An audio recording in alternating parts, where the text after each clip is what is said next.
At 1:20 p.m. on March 23, 2005, a massive explosion and fire erupted at the BP refinery in Texas City, Texas. The explosion killed 15 workers and injured 180 others, many of them seriously. The blast occurred at the isomerization or ISOM unit, which produces materials to boost the octane rating of gasoline.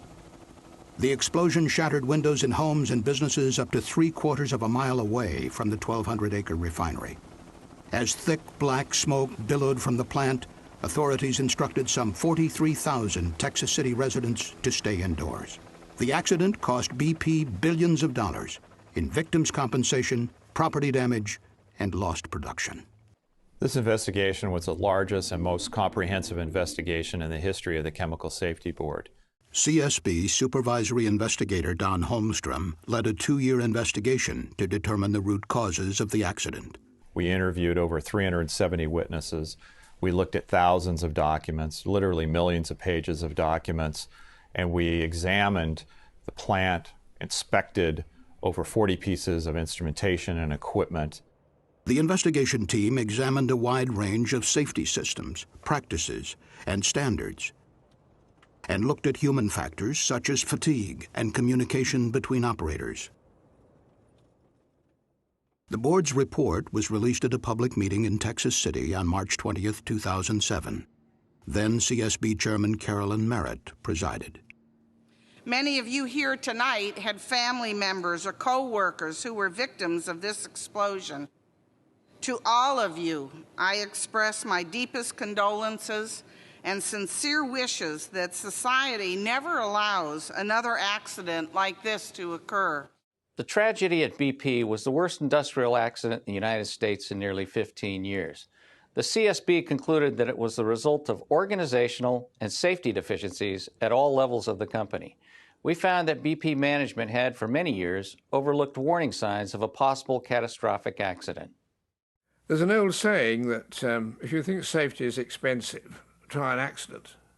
Accidents cost a lot of money, and they're not only in damage to plant and in claims for injury, but also in the loss of the company's reputation.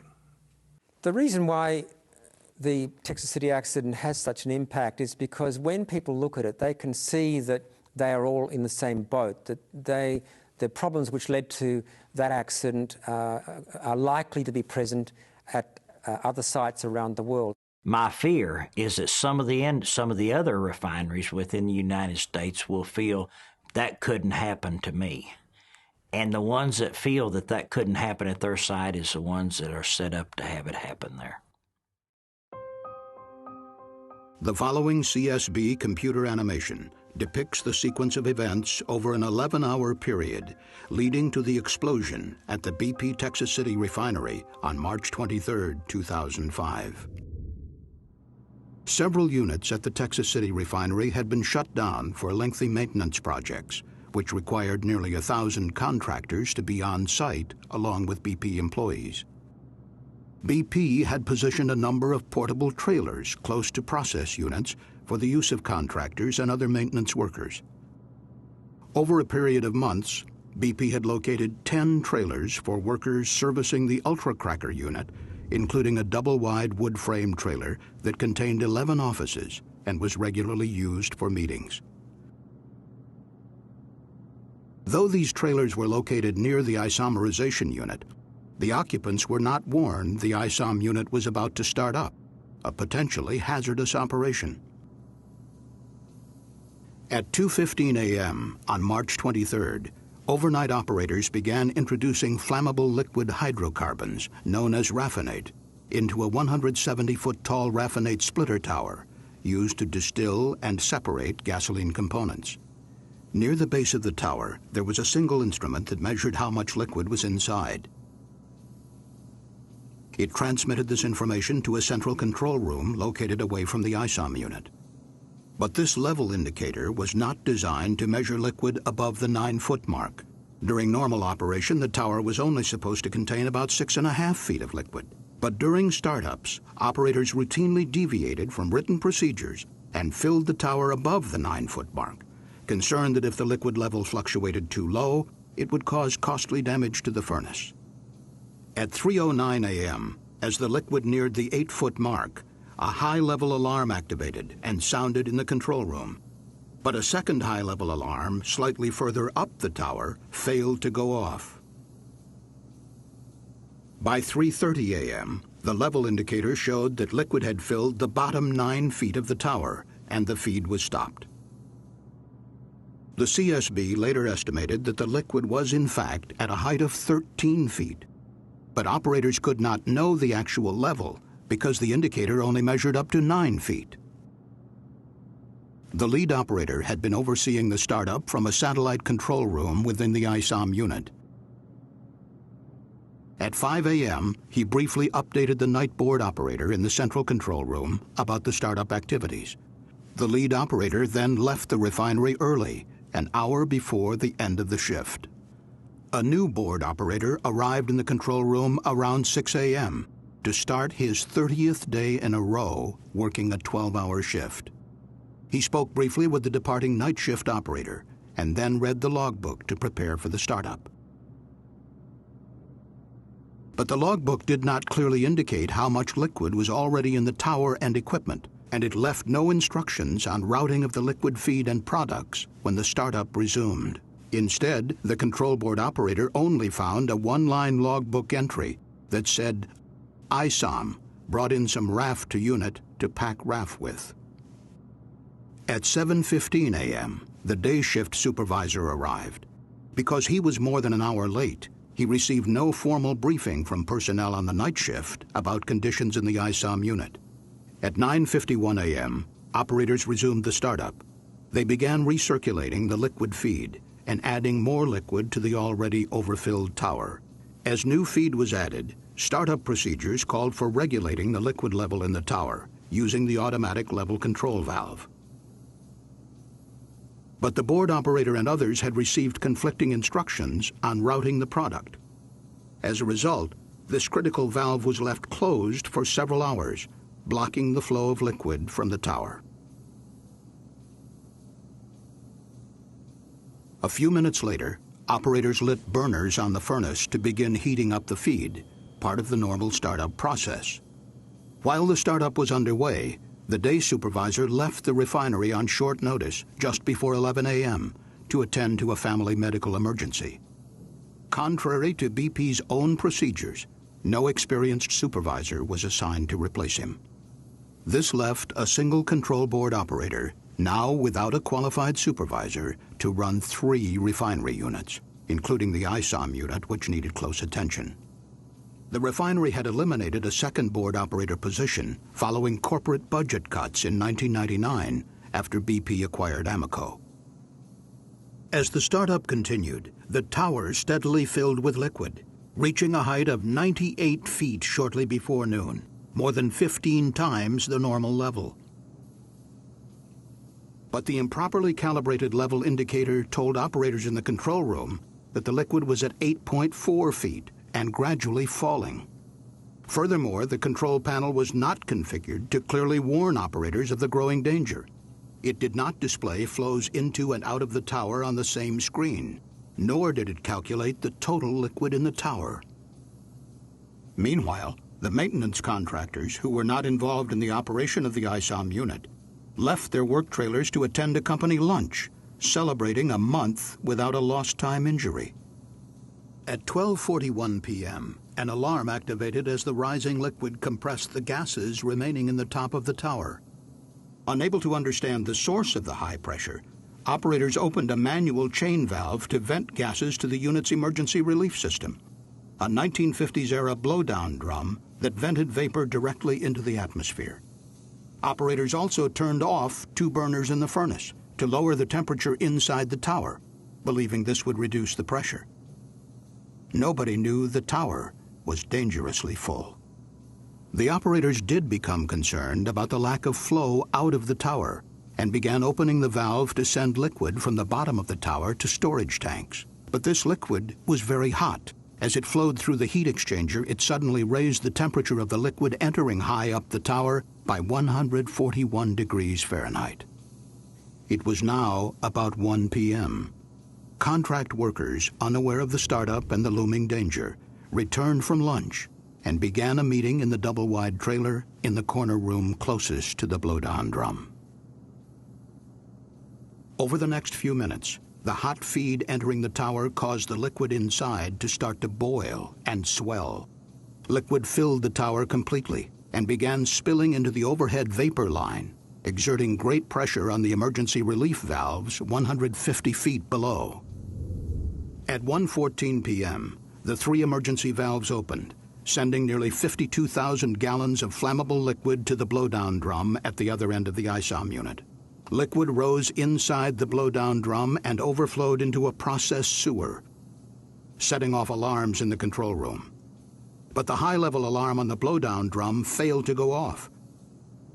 None of the operators knew of the catastrophe unfolding in the ISOM unit. As flammable hydrocarbons overfilled the blowdown drum, operators nearby saw a geyser of liquid and vapor erupt from the top of the stack. The equivalent of nearly a tanker truck full of hot gasoline fell to the ground and began forming a huge flammable vapor cloud. This scene, based on CSB computer modeling, shows how the vapor cloud expanded in just 90 seconds, engulfing the unit and the nearby trailers full of workers. About 25 feet from the base of the blowdown drum, 2 workers were parked in a pickup truck with the engine idling. As flammable vapor entered the air intake, the diesel engine began to race. The 2 workers fled, unable to shut off the engine. Moments later, witnesses saw the truck backfire and ignite the vapor cloud. Powerful explosions swept through the area. Computer modeling shows how the blast pressure wave accelerated through the ISOM unit, causing heavy destruction and igniting fires throughout the area. The workers inside the trailers were right in the path of the explosions. The fires continued to burn for hours. 12 of the 20 occupants of the double-wide trailer were killed, along with 3 workers in a trailer nearby. Dozens of others suffered serious burns, fractures, and other traumatic injuries. The wood and metal frame trailers were blown apart by the blasts. Firefighters struggled to rescue the injured and recover the victims. 50 large chemical storage tanks were damaged, and the ISOM unit remained shut down for more than 2 years.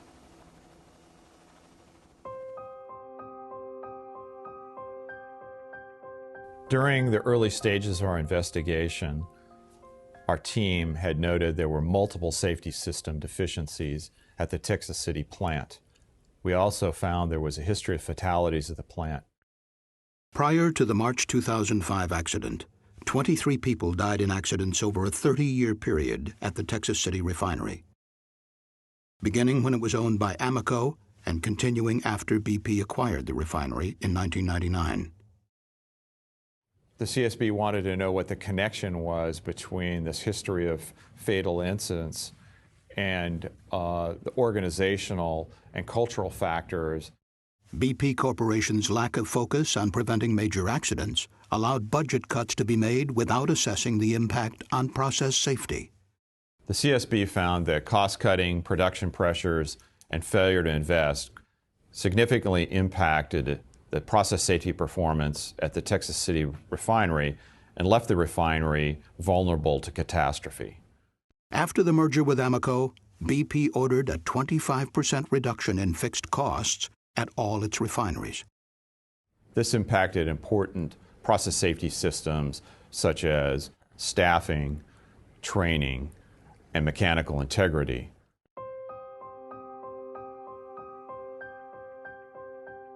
The effects of the budget cuts became apparent in a number of internal BP documents made public following the accident. In one, the refinery manager was quoted as having observed in 2002 that the infrastructure at Texas City was in complete decline. He ordered a study of the refinery's safety and mechanical integrity, a study which was shown to BP executives in London. That study warned of serious concerns about the potential for a major site incident following more than 80 hydrocarbon releases in the previous 2 years. The study also concluded that its own findings were urgent and far-reaching. A follow-up BP study in 2002 found the refinery's integrity and reliability issues were clearly linked to the reduction in maintenance spend over the last decade.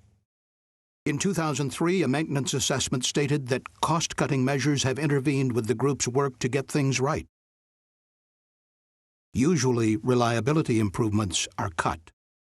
And later that year, a company audit found the current condition of the infrastructure and assets is poor at Texas City, and that maintenance spending was limited by a checkbook mentality. Only the money on hand would be spent, rather than increasing the budget. In March 2004, BP auditors in London concluded that 35 business units around the world, including the Texas City refinery, suffered from a host of common safety problems, including widespread tolerance of non-compliance with basic HSE or health, safety, and environmental rules, poor implementation of safety management systems, and lack of leadership competence and understanding. There were a number of reports that were coming up to as high as the board level that indicated serious problems throughout the BP system. During 2004, the Texas City refinery had 3 major accidents. In addition to this process unit fire that caused $30 million in damage, 2 other accidents in 2004 resulted in 3 fatalities. Yet this same year, the refinery had its lowest ever recordable injury rate, a statistic that does not include fatalities. The CSB found that maintenance spending increased between 2003 and 2004. But most of the increases were for responding to serious accidents and complying with environmental requirements, not for preventive maintenance. Late in 2004, the Texas City refinery manager made a presentation to supervisors titled Safety Reality, reviewing fatalities at the plant over the past 30 years. One of the slides was entitled, "Texas City is not a safe place to work." BP did its own safety culture survey that was done just prior to the accident. That survey indicated there was an exceptional degree of fear among employees of a major catastrophe. Among the findings of the survey, the pressure for production, time pressure, and understaffing are the major causes of accidents at Texas City. Critical events, like failures or breakdowns, are generally not attended to. Production and budget compliance gets recognized and rewarded above anything else. Sociology professor Dr. Andrew Hopkins has written extensively on the causes of industrial disasters. My feeling is that the solution to this problem of cost-cutting by senior people is to hold them responsible for the safety implications of those cost cuts, so that when they order a cost cut, they should personally be able to certify that these things will not have adverse safety consequences. The Safety Culture Survey also pointed to the exceptionally high executive turnover at the refinery. 6 different business unit leaders, or BULs, in 7 years prior to the accident. The authors of the survey report concluded, "We have never seen an organization with such a history of leadership changes over such a short period of time."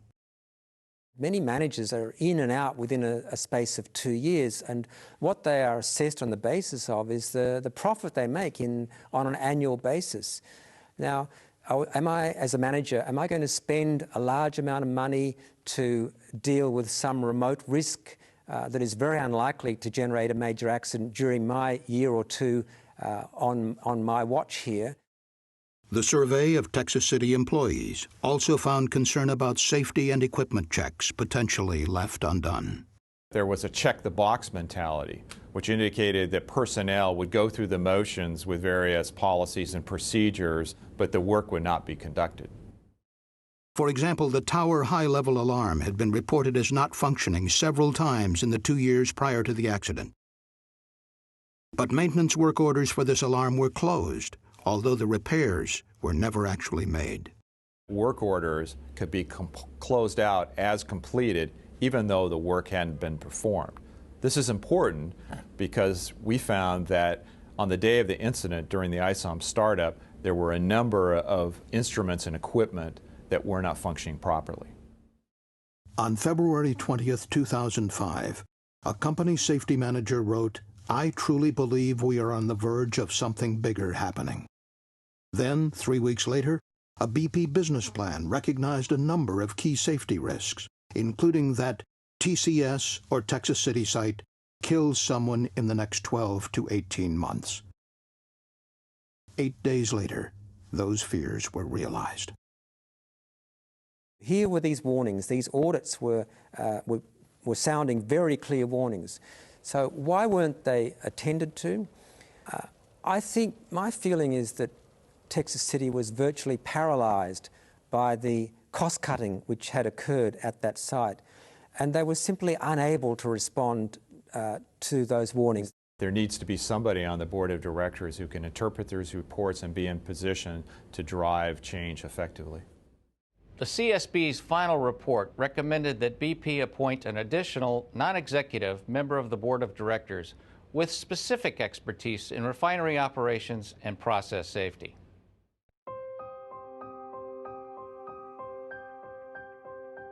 So the problem at Texas City was that they were essentially blind to this issue of process safety. They were focusing on personal safety. The CSB concluded that over a period of years, BP managers focused on lowering rates for personal injuries, such as slips, trips, and falls, while often disregarding key process safety indicators. We as members of the travelling public intuitively understand that the numbers of baggage handling injuries really tells us nothing about the likelihood of a major accident, an aircraft crash, and no airline in its right mind is going to try and convince the travelling public of how safe it is by telling you about its workforce injury statistics. Dr. Trevor Kletz is an internationally recognized chemical process safety expert. Process safety deals with the fires and explosions and toxic releases and things like that. And you can have a very good accident rate for what we call hard hat accidents, but not for process ones. There are a whole series of incidents occurring at BP in the years prior to the accident: gas releases, other kinds of releases, fires, all of which were telling you that process safety was not well managed. You need to measure process safety performance with the appropriate indicators, both leading and lagging indicators. Lagging indicators measure events that have already occurred, such as fires, explosions, and equipment failures. Leading indicators are designed to predict the likelihood of an accident before it occurs. For example, the percentage of equipment inspections that are overdue. The opening of a safety release pressure relief valve is itself an indicator that things are not as they should be. So we should count those and try and reduce the number of occurrences of those sorts of events. But the investigation found that BP did not effectively use leading and lagging indicators to measure and drive process safety performance. For example, BP's pay plan rewarded managers primarily for controlling costs. The only safety metric used to calculate bonuses was the personal injury rate. Process safety was not considered. The CSB final report recommended that the United Steelworkers Union and the American Petroleum Institute create a new standard for process safety indicators for the petrochemical industry. The board also called on BP to use leading and lagging indicators to strengthen refinery safety performance. After an accident, managers often say, "I didn't know this was happening," or not happening, as the case may be. "If I'd known, I'd have stopped it." Now, this is bad management. It's the manager's job to know what is going on. And he can do that by going round and by keeping his eyes open and reading the accident reports in detail. The CSB investigation noted that BP ignored numerous warnings of the potential for a catastrophic accident, a result of not having an effective reporting and learning culture. Glenn Irwin is a safety official with the United Steelworkers and was a member of the independent panel that examined BP's safety culture. I believe it's very important that we do have an open and a trusting environment to where people can raise concerns and they can tell management if they see a condition or something that is out of the ordinary. BP's own internal audits, however, indicated a trusting environment was lacking. In 2005, the Texas City maintenance manager said in an email that the refinery has a ways to go to becoming a learning culture and away from a punitive culture. It was a long-standing problem. In 2000, the BP refinery in Grangemouth, Scotland, had 3 serious incidents, including a large process unit fire. An investigation by the British Health and Safety Executive highlighted problems at the Grangemouth refinery that would show up again 5 years later in Texas City. There was need for corporate and board oversight over process safety management. There was a need to develop leading and lagging indicators for process safety, and there needed to be an emphasis on process safety in order to prevent major accidents. But the CSB found little awareness in Texas City of the lessons BP executives promised would be learned worldwide after Grangemouth. As British regulators concluded, BP's decentralized management structure impaired learning from previous incidents. And the reason why BP failed to learn these lessons from other events, the reason why they seem to have this, what I would call learning disability, lies in the way in which the organisation was designed. It lies in the bonus systems of payment. It lies in the decentralised structure of the organisation. It lies in the organisational location of process safety experts. The CSB found that following the 1999 merger with Amoco, BP dismantled Amoco's existing centralised safety structure. The reorganization left a diminished process safety function that no longer reported to senior refinery leadership. So I think one of the lessons coming out of that is that if an organisation judges something important, it will locate people towards the top of the apex in that organisation, people with responsibility for that. And the fact that the process safety manager was further down the line is yet another indication of the lack of focus on process safety. A positive safety culture would ensure that incidents are being reported, that they're being followed up on, that there's enough resources to ensure adequate safety. Over the years at Texas City, many critical incidents were not reported, nor were the lessons acted upon to prevent future catastrophic events. And it's also in human nature, there's a tendency to say, oh gosh, that was a near one, I'm glad that leak didn't catch fire. Let's forget about it and get on with the job. For example, BP wasn't investigating abnormal conditions that were occurring repeatedly during startups of the ISOM unit.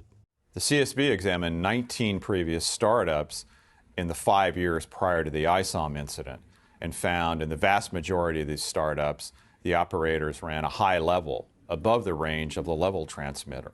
The problem with running the level above the reading is that you don't know how high the level really is. This can lead to grossly overfilling the tower. But even though high levels and pressures could have led to a catastrophic accident, the previous startups were never investigated as near misses, and procedural deviations became accepted as normal. The CSB investigation also found 8 serious releases of flammable vapor from the ISOM blowdown drum, 2 of which caught fire between 1994 and 2004. Only 3 of the incidents were ever investigated. Well, it's widely recognised now that you should investigate near misses, or really near accidents, what they call near misses, as thoroughly as you investigate accidents. After all, it's only a matter of luck whether a leak of flammable liquid or gas catches fire or not. In our final report, the CSB recommended that BP's Board of Directors establish a system to encourage reporting of incidents without fear of retaliation, to investigate and implement prompt corrective actions, and to communicate lessons throughout the company.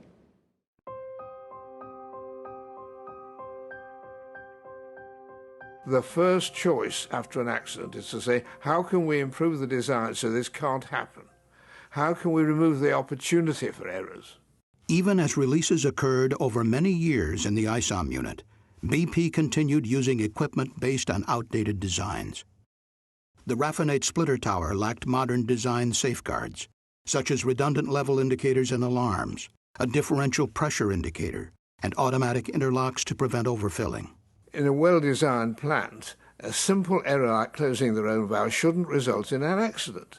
The design of the emergency pressure relief system was also outdated.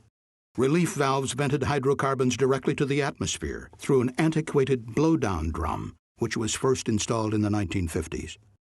The CSB report said the hydrocarbons should have been routed to an inherently safer disposal system, such as a flare, to contain the hydrocarbon liquid and burn off flammable vapor. In fact, the investigation found that Amoco's own safety standards, later adopted by BP, stated that new blowdown stacks which discharge directly to the atmosphere are not permitted. As facilities were upgraded, existing blowdown systems which are still necessary should be replaced. Several occasions prior to the incident, BP had seriously considered connecting a flare to the ISOM unit. In the early 1990s, when Amoco owned the refinery, 3 proposals were made to replace blowdown stacks at Texas City. 2 more proposals were made in 2002 after the merger with BP. However, these decisions were impacted by production pressures and budget cuts, and the flare was never constructed. In 1992, OSHA conducted an inspection at the Texas City refinery because there had been release from a very similar blowdown drum in a different process unit.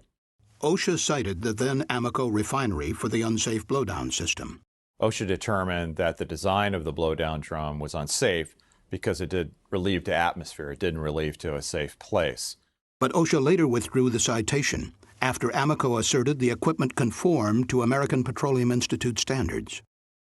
In October 2006, the board issued a recommendation to the American Petroleum Institute calling for new guidelines that warn against the use of blowdown drums similar to those found in Texas City. We also recommended that OSHA implement a national emphasis program for all oil refineries focused on the hazards of blowdown drums that release to the atmosphere. Whenever possible, companies should use inherently safer systems, such as flares, instead of blowdown drums.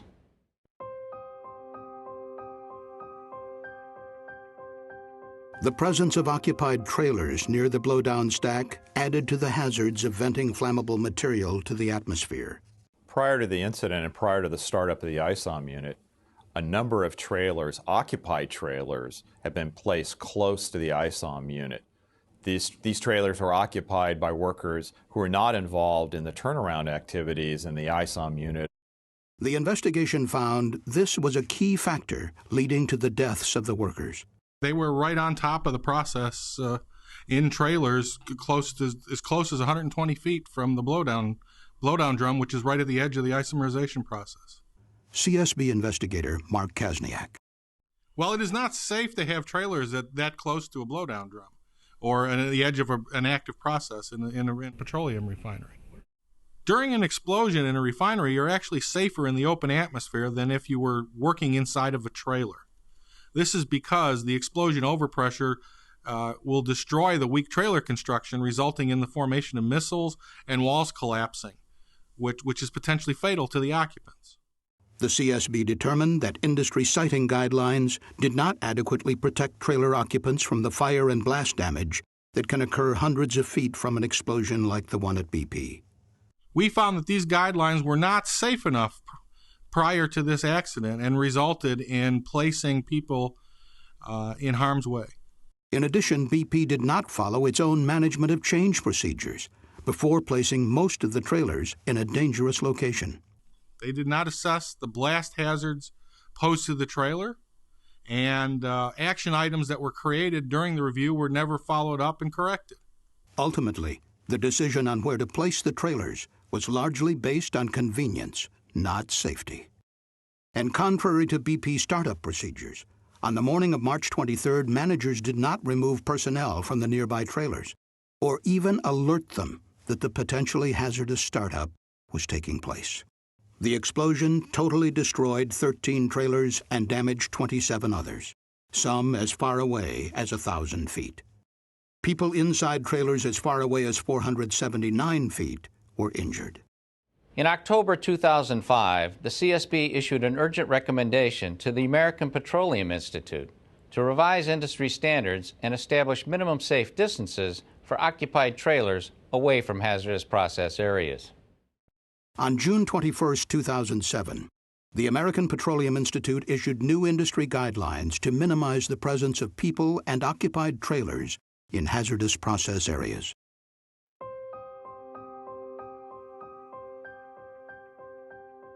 For a long time, people were saying that most accidents were due to human error. And this is true in a sense, but it's not very helpful. It's a bit like saying that falls are due to gravity. There were a number of human errors that contributed to the overfilling of the tower and the disaster that followed at Texas City. No one shows up to work planning to make mistakes. So we looked at the conditions in the workplace that would make error more likely. You really need to look at why the operators did what they did. CSB Human Factors Specialist Cheryl McKenzie. There were a number of human factors issues involved with this incident, including fatigue of the workers, training that was insufficient, and procedural deviations that occurred during the startup. The CSB investigation found that underlying conditions in the ISOM unit encouraged operators to consciously deviate from written operating procedures. Why did they make that judgment? I think they did because these procedures were, some of them were out of date, some of them were inapplicable. They were routinely not following these procedures, and nobody had said otherwise. Nobody had said, hang on, you must be following these procedures. The investigation found that operators were concerned that if they let the liquid level in the tower get too low during startups, it would damage the furnace.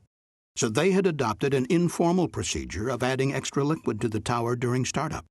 To do this, they placed the level control valve in manual, not the automatic mode required by procedures, and left the valve closed to raise the liquid above the recommended 6.5-foot level. So routine had this practice become, the CSB found that the tower's high-level alarm had activated 65 times during the previous 19 startups. The outdated operating procedures for the unit did not establish any safe upper limit for the liquid level in the tower. Unknown to operators, regularly overfilling the tower had serious risks.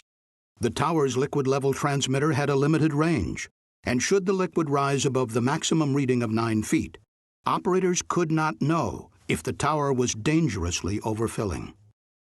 This informal practice of running the level in the raffinate splitter tower above the range of the transmitter led to running blind. They weren't aware of the dangers of overfilling the column, and so they tended to err on the side of what they saw as caution by overfilling the column. So their systematic deviation from what they should have been doing was actually well-intentioned. It was with the interests of the company at heart that they were violating the startup procedures. But on the day of the accident, the routine deviation, overfilling the tower above the range of the indicator, coincided with a number of instrument failures, which impaired the board operator's decision-making. This had tragic results, as the board operator lost awareness of just how high the level was. The tower level indicator had been calibrated for years based on 1975 data for a different liquid used in a different process. As a result of the miscalibration, the indicator showed the level in the tower was declining just prior to the explosion, when it was actually increasing. And a backup high-level alarm on the tower failed to activate, seeming to confirm that the liquid level was dropping. A sight glass on the tower was dirty and unreadable and could not be used to visually check the liquid level. The investigation concluded that the board operator truly had no functional and accurate measure of the tower level on March 23, 2005. And when the liquid finally did spill over into the blowdown drum, the high-level alarm there failed to go off. BP procedures required that alarms and instruments and other equipment be checked for their functionality prior to startup. The CSB determined that these checks were largely not performed. A poorly designed computer display in the control room added to the difficulty of determining if the splitter tower was overfilling. Liquid flows into and out of the tower were not shown on the same screen, even though the computer could have been configured to do so. The investigation also found that communication problems among BP personnel during the morning of the startup increased the likelihood of errors. Operators received contradictory instructions on where to send the products from the tower, and the day shift operators never got clear information from the night shift about how much liquid the tower already contained. Well, then the board operator and the other operators that came in during the day shift really didn't understand what had occurred the night before. So they're starting up this unit without full knowledge of the state of the unit, and they're making judgments and decisions based on incomplete information. The investigation found that BP lacked adequate policies and a management emphasis on effective communications. Key instructions on sending the feed into the tower were given over the phone and radio instead of in writing. Operators later told investigators these verbal communications were rushed and vague. Written communications in the logbook were brief and unclear. Night shift operators did not conduct a crucial face-to-face meeting to brief day shift operators on the conditions in the unit. Therefore, they didn't realize how much liquid was in the tower and the equipment, so they added more, which led to the subsequent overfilling of the tower, which later led to the release. The opportunities for human error were multiplied by the lack of adequate supervision, staffing, and training at the refinery. Training had been downsized, and that training was largely delivered through computerized means rather than face-to-face training. BP did not train operators on the hazards of overfilling towers, and training for abnormal situations was insufficient. Despite recommendations dating back 5 years, simulators were not used to train board operators on making critical decisions. As noted in an internal BP email about simulators 3 weeks after the accident, big pushback has always been initial cost. Budget pressures also impacted control room staffing. BP implemented a 25% cost reduction in '99. During the same time period, BP downsized the board operators in the ISOM unit from 2 to 1. Later, BP added an additional process unit to the responsibilities of the board operator in the ISOM unit. The result was that you had 3 complex refinery units under the supervision of one board operator. According to BP's own assessment, even under normal conditions, monitoring and controlling these 3 units would require 10.5 hours of the board operator's 12-hour shift. But the startup of the ISOM unit would demand significantly more time and attention from the operator, whose workload was already nearly full. And when the startup began to encounter problems late that morning, supervisory oversight of the board operator was absent. BP's own policies required that a supervisor or technically trained person be present during startup because it's an especially hazardous period. The supervisor who showed up on March 23rd left due to a family emergency, and there was no replacement. Finally, investigators looked at the role operator fatigue played as a human factor contributing to the accident. Fatigue can affect performance in many ways. It can cloud decision-making, it can delay responses to actions on a control board, and it can lead an operator to miss out on what's going on overall in a unit. Fatigue can impair judgment. It can lead an operator to fixate on one operational parameter, such as the declining level, and lose track of other factors, such as liquid being added to the tower for 3 hours and no liquid being removed. ISOM unit operators had been working 12-hour shifts for at least 29 days prior to the accident. In particular, the board operator was likely suffering from fatigue, including acute sleep loss and a cumulative sleep debt of more than 43 hours. We determined that BP had no fatigue prevention policy, and in fact, there was no fatigue prevention policy in the industry as a whole. Companies and employees may believe they benefit from overtime schedules, particularly during maintenance turnarounds, but operator fatigue can have deadly consequences. Our final report recommended that the United Steelworkers and the American Petroleum Institute develop new guidance on preventing fatigue in the petrochemical industry, including limits on hours and days at work.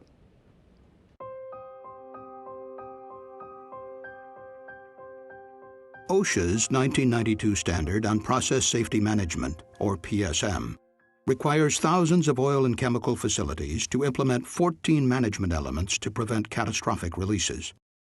The Environmental Protection Agency has similar requirements under its risk management program.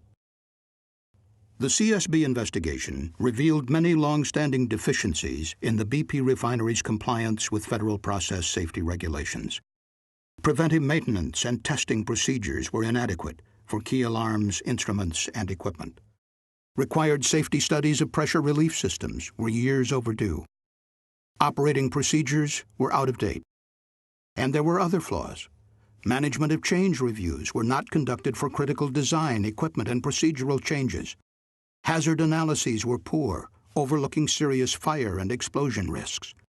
Audits revealed many process safety problems, but they were never resolved.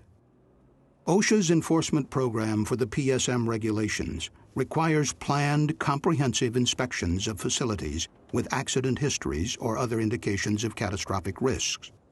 A 1992 OSHA directive stated the primary enforcement tool would be the Program Quality Verification Inspection, or PQV, a large, complex audit involving highly trained OSHA inspectors and taking weeks or months to complete. Despite the fact that the BP Texas City refinery had a long history of fatality incidents, there was no program quality verification or intensive PSM inspection conducted at that refinery. OSHA did conduct smaller, unplanned inspections of the Texas City refinery in response to accidents and complaints. But these inspections did not uncover major flaws in process safety management compliance. In fact, the CSB found that OSHA conducted only a handful of program quality verification, PQV inspections, at the thousands of regulated facilities across the country. There's no set interval when OSHA comes in and inspects a plant in the United States. We found that inspections in the U.S. are largely driven by personal injury statistics. The CSB also found that prior to March 2005, the EPA never audited the Texas City refinery for compliance with risk management requirements. Other jurisdictions inspect process plants more frequently. In California's Contra Costa County, a local process safety ordinance requires thorough inspections of 48 major oil and chemical plants every 3 years by a team of specialized engineers. In the United Kingdom, 105 specialists from the Health and Safety Executive inspect high-hazard facilities every 5 years. In addition, all 9 refineries in the UK are inspected annually. If accepted process safety principles had been thoroughly implemented at the refinery, this accident likely would not have occurred. The CSB recommended that OSHA take steps to conduct more process safety inspections and strengthen enforcement of the PSM standard. OSHA should identify those facilities at greatest risk, see that comprehensive inspections are conducted at such facilities, and to establish the capacity to conduct those inspections, OSHA should create a group of highly trained PSM inspectors. On June 12, 2007, OSHA announced a new national emphasis program to inspect most U.S. oil refineries for process safety compliance.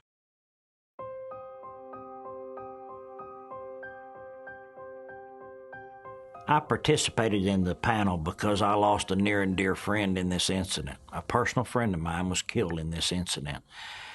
And I thought it was very important that the management systems be looked at with a fresh set of eyes.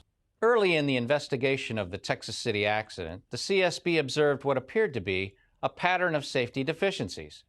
We therefore issued an urgent recommendation, the first ever by this agency, that BP convene an independent panel of experts to study the safety culture of its 5 North American refineries. In October 2005, BP established an 11-member panel that included leading industry, labor, and academic safety experts. It was headed by former Secretary of State James A. Baker III. The panel found that BP did not ensure, as a matter of best practices, that its management implemented a comprehensive and effective process safety management system. The report, issued in 2007, concluded there were instances of a lack of operating discipline, toleration of serious deviations from safe operating practices, and apparent complacency toward serious process safety risks at each of BP's North American refineries. The Baker panel also voiced concern that other companies share similar problems. Ladies and gentlemen, we are under no illusion that such deficiencies are in fact limited to BP. One of the things that I'd like to see personally, after having served on the Baker panel, is that we will never have another incident of this magnitude, the number of people that were killed, the number of lives that were changed. So many good, hard-working people go to work every day, and too often, some never return. I think the work that we did in the Baker panel, I believe that if our work is applied within our industry, we will not see another BP explosion. The Baker panel report concluded that the restructuring following BP's merger with Amoco had resulted in a significant loss of people, expertise, and experience in the refining sector. Only much later did BP recognize the negative impact of these changes. The CSB's final report said all hazardous chemical operations should be required to review the safety impact of major organizational changes. The board recommended that OSHA amend its process safety management standard to require management of change reviews for mergers, acquisitions, personnel reductions, budget cuts, or other organizational changes that can impact process safety. We also recommended that the Center for Chemical Process Safety develop guidelines on how to perform organizational management of change reviews.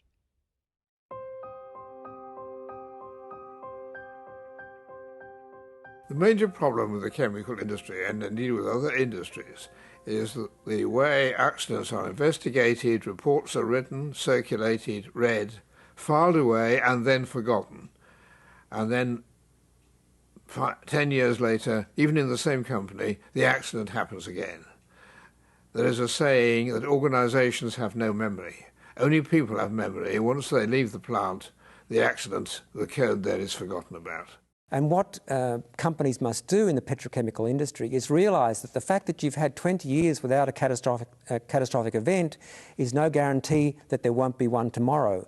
You have to keep your eye on the ball constantly. All oil and chemical businesses should seek to learn from the tragedy at BP. The CSB believes there are key lessons to be drawn from our investigation. The CSB said managers, executives, and boards of directors should do the following: monitor process safety performance using appropriate indicators, invest sufficient resources to correct problems, maintain an open and trusting safety culture where near misses are reported and investigated, ensure that non-essential personnel and work trailers are located a safe distance from hazardous process areas, ensure equipment and procedures are maintained and up to date, carefully manage organizational changes and budget decisions to ensure safety is not compromised. Analyze and correct the underlying causes of human errors, including fatigue and miscommunication. Finally, boards of directors must exercise their duty to ensure that the highest standards of safety are met. The BP tragedy was years in the making, but it was by no means inevitable. We hope our investigation will provide all of industry with valuable lessons to assure such a tragedy will not be repeated. For the CSB's final report, key investigation documents, the Baker Panel report, and other information, please visit the Chemical Safety Board website at csb.gov. BP cooperated with the CSB investigation and provided documents and witnesses voluntarily. After the Texas City accident, BP acted to relocate trailers, eliminate blowdown drums, and invest billions of dollars to upgrade the condition of its U.S. refineries. In 2007, BP accepted the recommendations of the Baker Panel, including a call to become a recognized industry leader in process safety management.